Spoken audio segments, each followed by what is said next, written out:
L'objectif, c'est en faisant de l'abduction-rotation externe et une mise en compression que la douleur soit retrouvée dans la coxo-fémorale.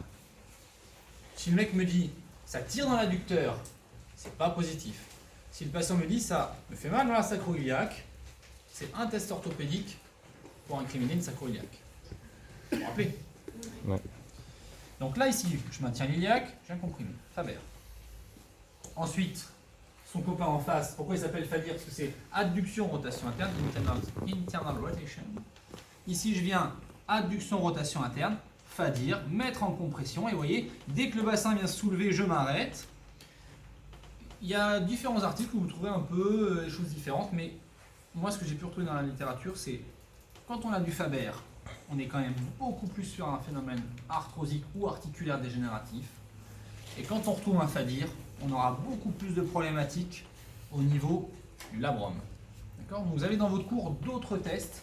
On n'est pas là pour faire un catalogue de tests, mais vous en avez d'autres qui pourront vous éclairer sur les impingement tests. Impingement tests, c'est pour voir les phénomènes de compression. D'accord?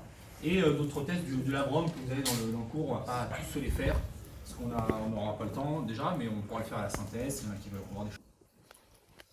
Du coup, on va voir si vous avez une hanche avec un seul degré de qui bug, ici la flexion. Du coup, forcément, vous allez essayer de la chercher en ok. Du coup, vous allez vous prendre la jambe en berceau ici et vous allez venir positionner votre main du coup au niveau de la tête fémorale. Là, et en fait vous allez venir ici et en fait vous allez appuyer. Le but ça va être de donner une impulsion en fait sur une phase expiratoire, d'accord? Donc du coup vous emmenez la hanche, vous cherchez ici, il va inspirer, expire, inspire, expire et vous, ok? C'est sur la tête du mur. C'est pas sur l'issue.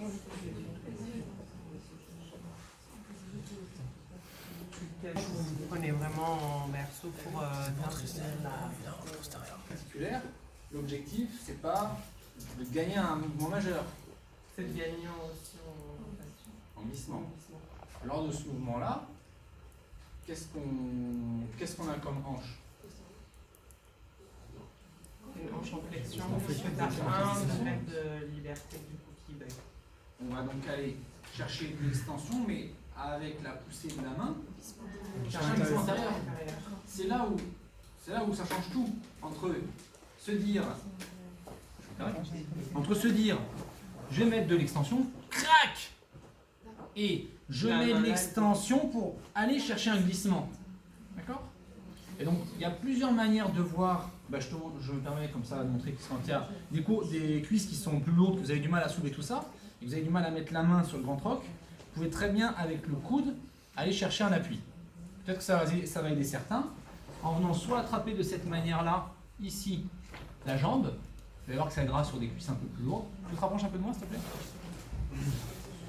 Je viens fixer ici le fémur, mettre le coude au niveau du grand troc, et je viens mettre de l'extension, de manière ensuite à aller engager une poussée vers la table, pour faire un glissement tête antérieure. Ok? Autre chose, petit détail, je vous montre les petits détails de la... Quand on vient mettre une extension et que vous attrapez le fémur, imaginons, j'attrape le fémur de cette manière-là et je viens pousser sur le grand troc antérieur. Je vise la tête fémorale, mais qu'est-ce qu'il faut que je surveille? La rotation, d'accord? La prise, la position de ma main, la position de ma main va être importante. Très souvent, on va avoir une main qui va peut-être se mettre là, en disant c'est plus facile, pour moi c'est plus simple. Sauf que ça fait une rotation interne, ça fait une rotation interne. Donc on ne veut pas ça. On veut faire bien attention à respecter, pas de rotation, donc une prise.